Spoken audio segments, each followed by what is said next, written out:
You're listening to A Chapter a Day, a daily podcast. The Bible comes alive as we read a chapter out loud each day.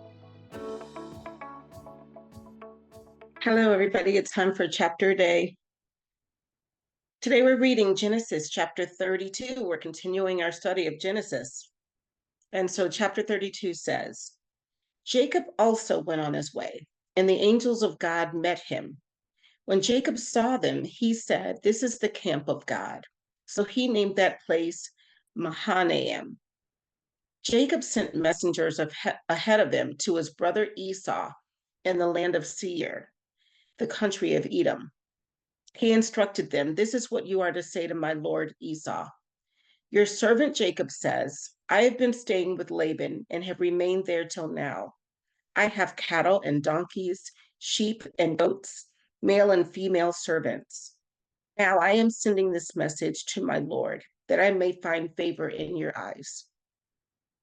When the messengers returned to Jacob, they said, "We went to your brother Esau, and now he is coming to meet you, and 400 men are with him."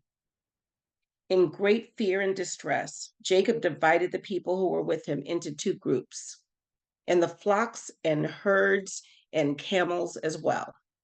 He thought, if Esau comes and attacks one group, the group that is left may escape. Then Jacob prayed, "O God of my father Abraham, God of my father Isaac, Lord, you who said to me, 'Go back to your country and your relatives, and I will make you prosper.' I am unworthy of all the kindness and faithfulness you have shown your servant. I had only my staff when I crossed this Jordan, but now I have become two camps. Save me, I pray, from the hand of my brother Esau, for I am afraid he will come and attack me, and also the mothers with their children. But you have said, 'I will surely make you prosper, and will make your descendants like the sand of the sea, which cannot be counted.'" He spent the night there, and from what he had with him, he selected a gift for his brother Esau: 200 female goats and 20 male goats, 200 ewes and 20 rams, 30 female camels and 20 female with their young, 30 female camels with their young, 40 cows and 10 bulls, and 20 female donkeys and 10 male donkeys. He put them in the care of his servants, each herd by itself, and said to his servants, "Go ahead of me and keep some space between the herds." He instructed the one in the lead, "When my brother Esau meets you and asks, 'Who do you belong to, and where are you going, and who owns all these animals in front of you?' then you are to say, 'They belong to your servant Jacob. They are a gift sent to my lord Esau, and he is coming behind us.'"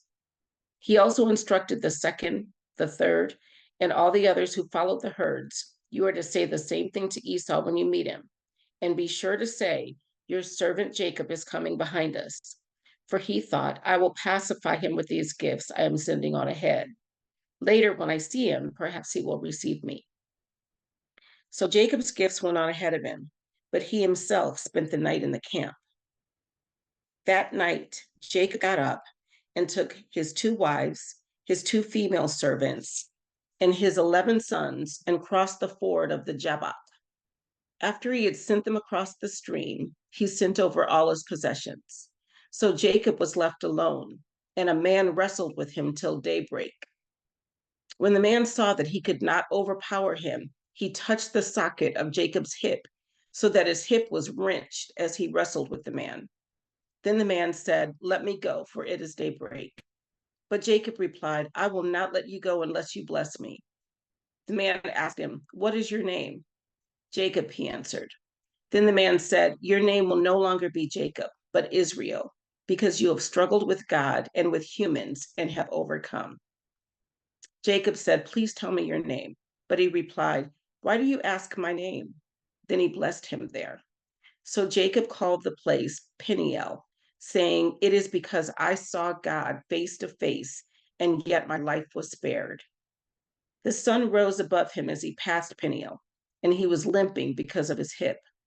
Therefore, to this day, the Israelites do not eat the tendon attached to the socket of the hip, because the socket of Jacob's hip was touched near the tendon. That was Genesis chapter 32. I'll see you tomorrow for chapter 33. Have a good night.